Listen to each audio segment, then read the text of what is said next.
Well, Grand Valley State University football coach has been suspended as the school looks into controversial comments made in a student newspaper. And the reporter on the story also works here at Fox 17 News. He interviewed newly hired offensive coordinator Morris Berger, talking about the future of GVSU football. But as our Annie Satowski is here to explain, the questionable answer has nothing to do with sports. Annie. Right, guys. After talking football, that interview turned to Berger's history degree, with a reporter asking which 3 historical figures he would like to have dinner with.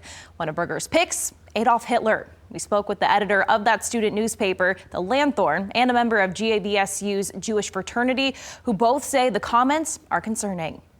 We're used to having eyes in our paper, but not this many eyes in our paper. A lot of eyes drawn to a normally fun question you'd ask at dinner parties and job interviews. Who would you most like to have dinner with? GVSU offensive coordinator Morris Berger's response, published January 23rd online, said, quote, "This is probably not going to get a good review, but I'm going to say Adolf Hitler. It was obviously very sad and he had bad motives, but the way he was able to lead was second to none. How he rallied a group and a following. I want to know how he did that. Bad intentions, of course, but you can't deny he wasn't a great leader," end quote. Editor-in-chief of the Lanthorn, Nick Moran, says the reaction hasn't been positive. When you're in a position like that where you're going to be having lots of impact over the lives of 18 to 22-year-olds, and you're making comments that are questionable, you have to be held accountable for those actions. Matthew Collins agrees. You have to understand that those statements carry weight, and especially when you're new at a university, you don't want to make controversial statements like that. As a member of GVSU's Jewish fraternity, Alpha Epsilon Pi, Collins says statements like Berger's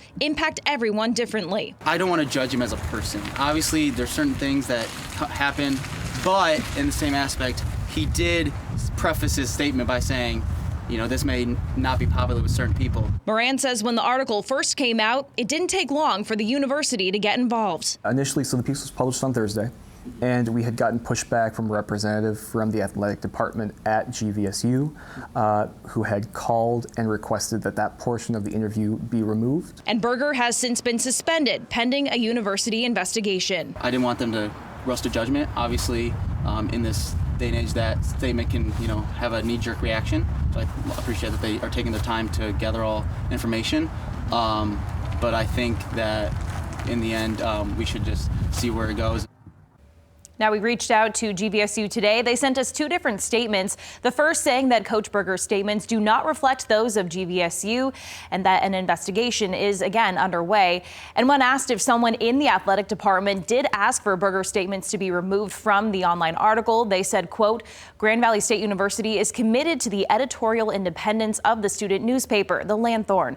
The administration is reviewing events surrounding the Berger story to determine if there was behavior inconsistent with that commitment," end quote.